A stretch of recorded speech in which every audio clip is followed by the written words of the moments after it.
नमन।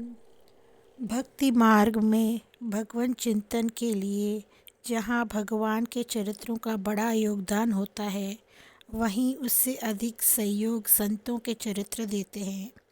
उनके चरित्र भगवान के चरित्रों से घुले मिले रहते हैं। इससे वे उनका रहस्य उद्घाटन करके हमारी शंकाओं को निर्मूल करते और हमें उनसे जुड़े रहने की प्रेरणा देते हैं। उनकी यह प्रेरणा शब्दों में तो होती ही है, क्रियात्मक रूप में भी होती है। वे हमारे चरित्रों का उत्थान करते हैं और मार्गदर्शन कराते हुए हमें साधना के पथ पर चलाते हैं तथा भगवान के श्री चरणों तक पहुंचा भी देते हैं। कुछ अत्यंत महान नित्य सिद्ध एवं पूर्व सिद्ध संत जन भगवान द्वारा किसी विशेष कार्य से भेजे जाते हैं। भगवान को जीव कल्याण की बड़ी चिंता रहती है। इससे वे कभी अपने श्रृंगार, नूपुर, कंकन आदि एवं कभी अपने सखा एवं सखियों आदि परिकरों को भेजकर हमारे कल्याण की व्यवस्था बनाते रहते हैं। श्री सुखदेव जी भगवान श्री राधा कृष्ण के नित्य सिद्ध कथावाचक हैं। वे नित्य धाम में श्री राधा जी को श्री कृष्ण कथाएं सुनाया करते हैं। उन्हें भगवान ने भूतल पर अवतरित होकर श्रीमद् भागवत के माध्यम से हमारे कल्याणार्थ अपनी लीलाएं सुनाने को भेजा था। उन्होंने शाप ग्रसित परीक्षित को प्रमुख श्रोता बनाकर 28,000 ऋषियों को श्री कृष्ण की ललित मधुर कथा सुनाई, किंतु वे कहीं भी श्री राधा जी का नाम नहीं ले पाए।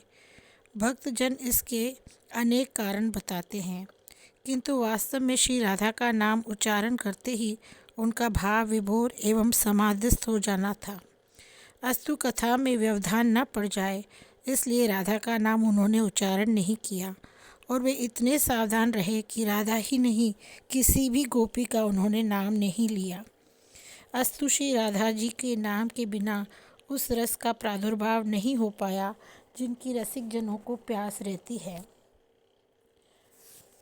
भगवान को कभी यह स्वीकार नहीं था कि भूतलवासी श्री राधा नाम से अपरिचित रहे। अस्तु श्री कृष्ण ने अपनी नंद नामक वंशी को श्री जयदेव के रूप में प्रकट करके इस कमी की पूर्ति की। श्री राम राय प्रभु जी श्री जयदेव महाप्रभु के ही वंशज थे। उन्होंने वंशी के 4 स्वरूपों का वर्णन किया है तथा श्री कृष्ण के द्वारा उनके प्रयोग का विवेचन किया है। वह इस प्रकार है। वंशी का विवेचन। महानंद नामक वंशी 10 अंगुल की होती है। नंद नामक वंशी 11 अंगुल की होती है। विजय नामक वंशी 12 अंगुल की और जय 14 अंगुल की होती है। पुनः इन वंशियों के कई भेद कहे जाते हैं, जिनमें से कुछ नाम श्री राम राय प्रभु ने दिए हैं। वेणु, मुरली, वंशी, कीचक, कनक और वेद। जो बाँस की बनाई जाती है वह वेणु कही जाती है। जो सोने की होती है वह मुरली कही जाती है। जो रत्नों से जड़ी होती है वह वंशी कही जाती है। गोचारण के समय वेणु बजाते हैं, जब किसी को बुलाना होता है तो मुरली बजाते हैं, और जब सर्वतंत्र स्वतंत्र श्री कृष्ण मनमानी करना चाहते हैं तो वे वंशी धारण करते हैं। हमारे नायक नंद नामक वंशी के अवतार हैं।